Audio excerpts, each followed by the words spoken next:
ইতিহাস গড়েছে বাংলাদেশ। নারী অনূর্ধ্ব 18 হকি দলের দুর্দান্ত অভিষেক। এশিয়া কাপের মঞ্চে জয়লাভ করে তারা ঘরে তুলেছে ব্রোঞ্জ পদক। চীনের দাজৌ শহরে অনুষ্ঠিত অনূর্ধ্ব 18 এশিয়া কাপের তৃতীয় স্থান নির্ধারণী ম্যাচে কাজাখস্তানকে 6-2 ব্যবধানে উড়িয়ে দেয় লাল সবুজের প্রতিনিধিরা।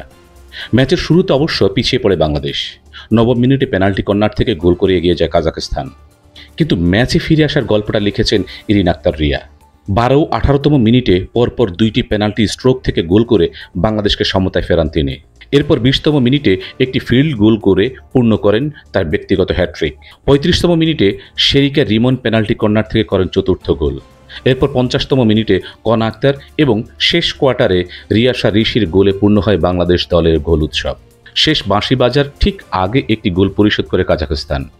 প্রধান কোচ মোহাম্মদ জাহিদ হোসেনের অধীনে টুর্নামেন্টের শুরুতে বাংলাদেশ হারিয়েছে হংকং ও উজবেকিস্তানকে।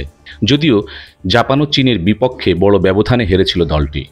গ্রুপ পর্বে কাজাখস্তানের বিপক্ষে 2-2 গোলে ড্র করলেও শেষ পর্যন্ত ব্রোঞ্জ জয়ের ম্যাচে প্রতিশোধ নেয় বাংলাদেশ। প্রথমবারের মতো অংশ নিয়ে এশিয়া কাপে ব্রোঞ্জ জয়। বাংলাদেশ নারী হকি দলের এই অর্জন শুধু গর্বের নয়, ভবিষ্যতের পথ চলার অনুপ্রেরণাও বটে। লাল সবুজের মেয়েদের প্রতি রইল অপুরন্ত শুভেচ্ছা। Subscribe now for daily news and updates.